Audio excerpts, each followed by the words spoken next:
રીમી ઝીમે પાણી પડે જામણી પર બોલે કાવે કોયલવા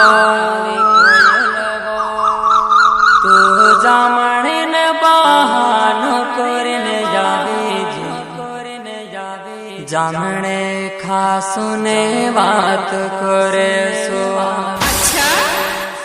જામણે ખાસુને વાત કરે સો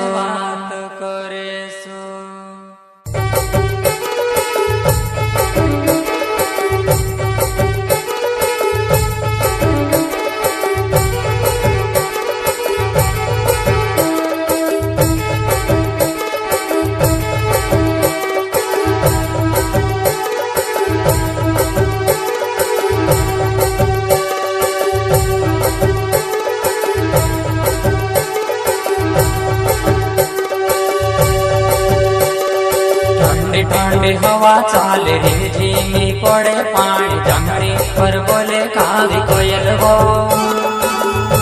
तू जामणी ने बहान करीने आवे जी जामणे खासूने बात करे सो जामणे खासूने बात करे सो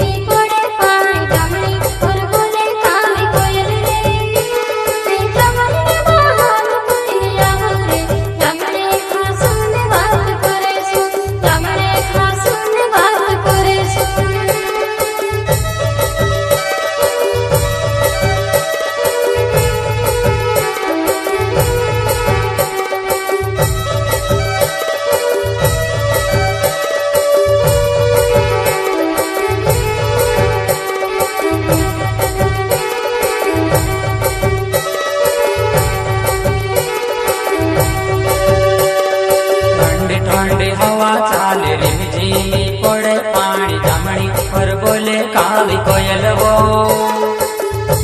तू जामणी ने बहान करीने आवे जी जामणे खासूने बात करे सो जामणे खासूने बात करे सो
दाड़ा में दिवस आवे से दिवस देखने आव जीव मर जुआना दिवस देखने आव जीव मर जुआना